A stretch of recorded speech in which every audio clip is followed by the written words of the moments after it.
Obviously, we'll see the 21 tomorrow. Mikolai, what's the situation with him? He's got an AC joint injury, so he's probably touch and go.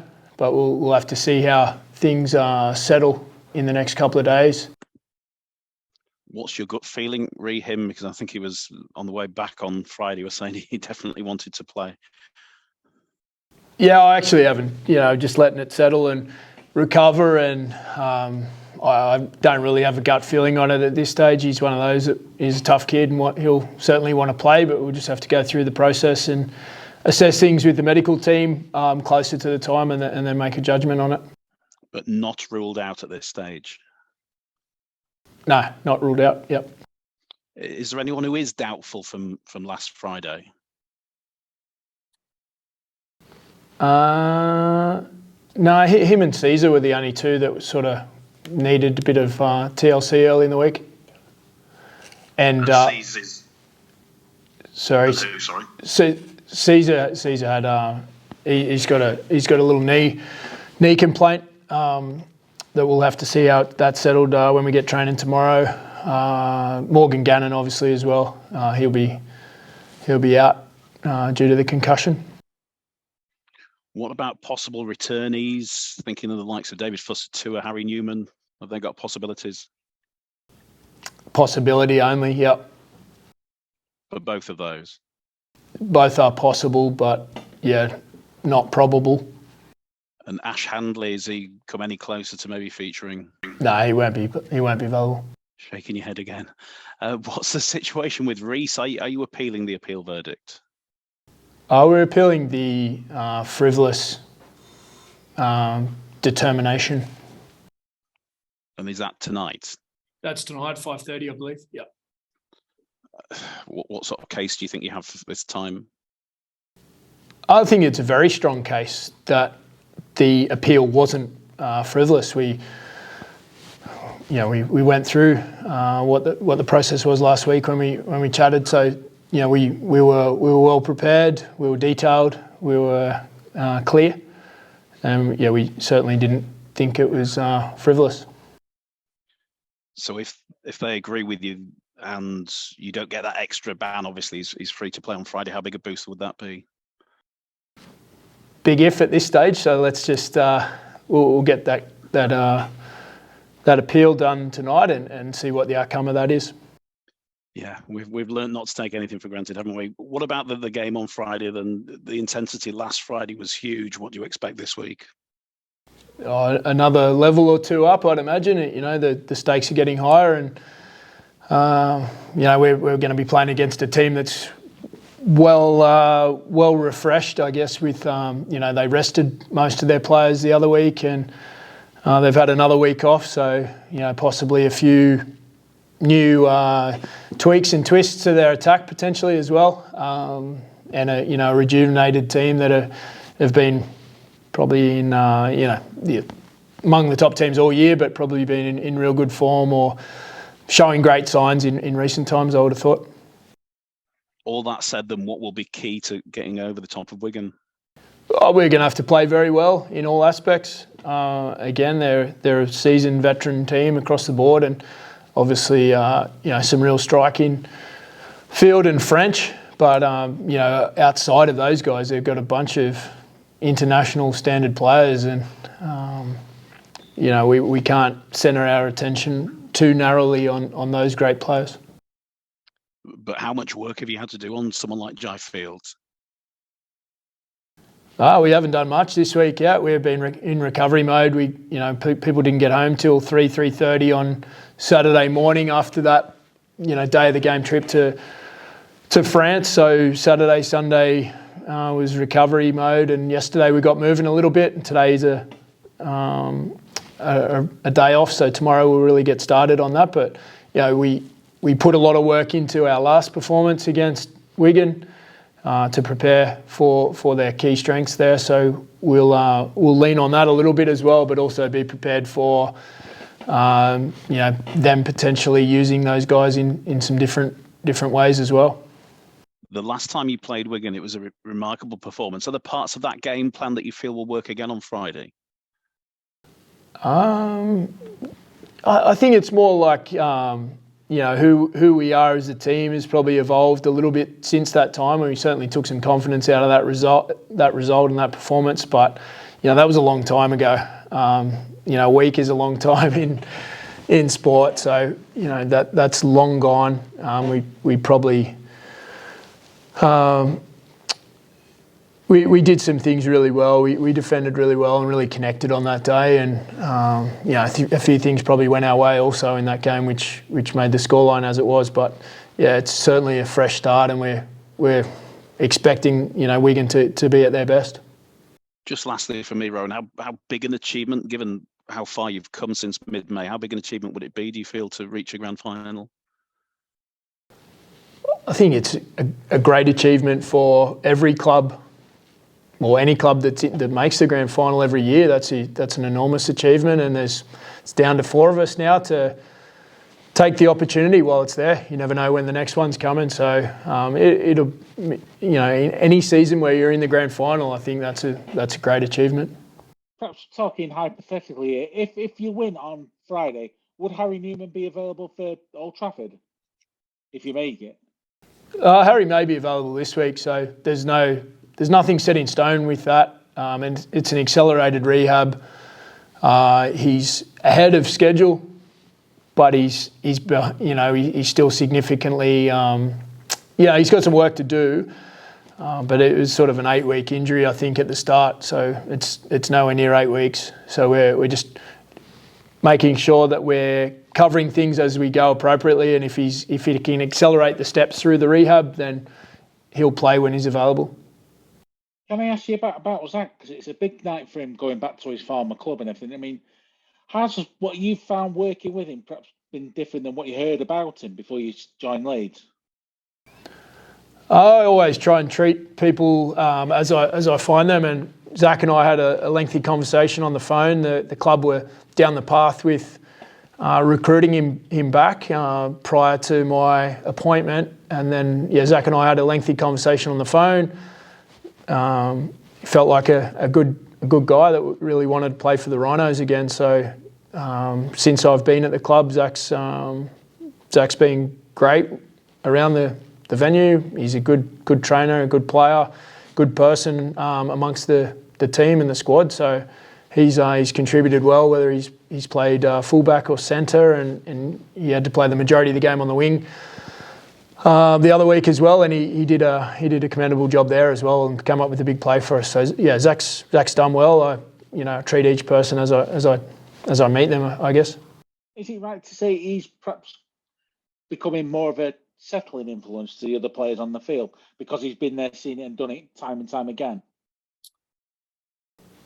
Yeah, he's a calm, composed character these days. I didn't know him, and I haven't watched a lot of his career overall. So all I know is how he is at the moment, and he's got a very calm temperament.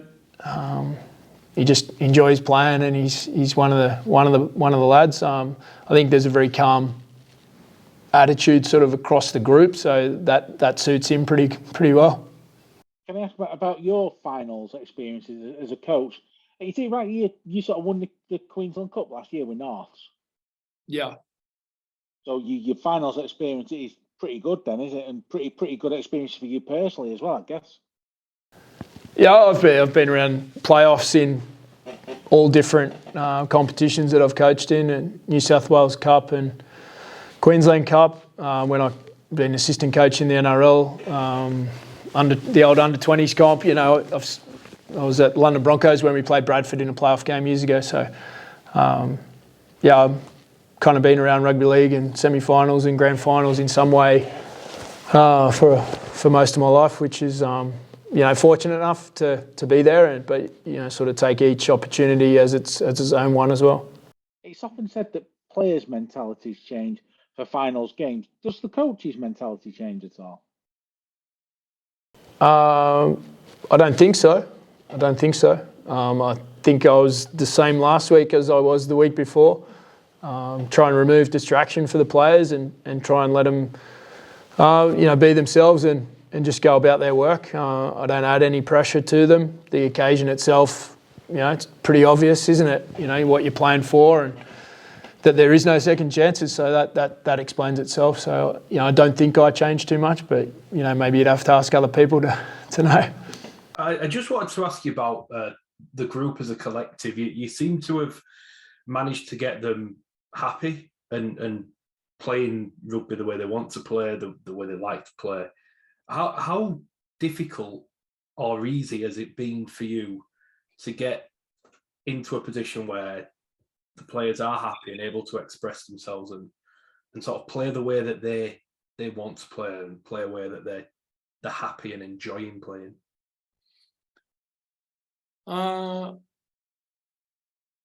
That's a good question. I think coaching is, there's nothing easy about coaching, but also probably not hard either. Like, you just got to know what you believe in as a coach and be yourself, stick by your principles as a leader of a group, and understand who you're working with and being adaptable to that group, particularly when you come in mid-season. There's not much time to get to know people and that type of stuff. So I think being adaptable and rolling with it to see how you can create a dynamic where people are going to work together. I guess that's what it's all about. It's all encompassing. I guess it takes up your whole life, but it's if you're a coach, you love to do it as well. So it's I wouldn't really see it as easy or hard. It's just what it is. Yeah. Is getting to know them and working with them as people rather than players of equal importance then? Yeah, I'd always say people before players is a priority, but everyone's different as well. Some guys have got life pretty well organised and they don't need a lot of support from that side of things. They just want to know, what their job is or where they fit within the tribe. Where other people need, more care and interest away from, the field. It's really a case by case thing, but I'd always say it's important to respect the person before you worry about their performance. You just finally from me, it sounds like you've got a massive away following going, which will obviously be a little bit different to last week when you were working in a very hostile environment, very volatile environment, shall we say. How much of it, and I know it's a really cliche question, but how much of a role can that travelling fan base play? Because it sounds like they're going to pack out one of the stands behind the sticks. Well, that's great news, and the players, they love playing in front of those fans at Headingley or any other ground. We had an amazing away support last week, given the short turnaround of knowing when we were playing and who we were playing. For people to make that journey was unbelievable. But the crowd support will be huge. If there's those moments where it's tough and we're hearing that support, will be great for us. But it just shows what a club it is that people not only come to home games, but they dedicate their life to travelling and supporting their team is immense. Rohan, can I just ask, Leeds over the years have made a habit of winning this from fifth. How do you feel about the chance of doing it this time? And does that pedigree help? I feel all four teams that are still in will fancy their chances of being there next weekend. We know we've got a massive task playing against a well refreshed team that have had a nice run into this game.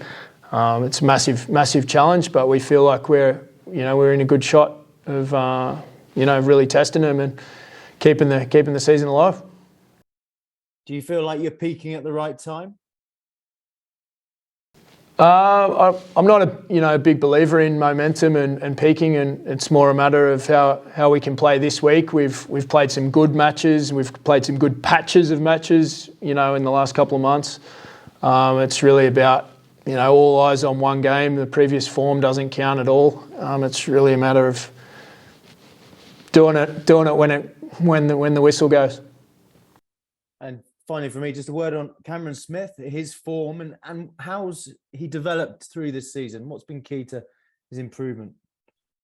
Cam's played really well. He's probably had a little bit of a disrupted last month or 6 weeks with a few niggles, and he spent a bit of time out of the team. But over the course of the last sort of 4 months or so, he's been a really key part of what we're doing.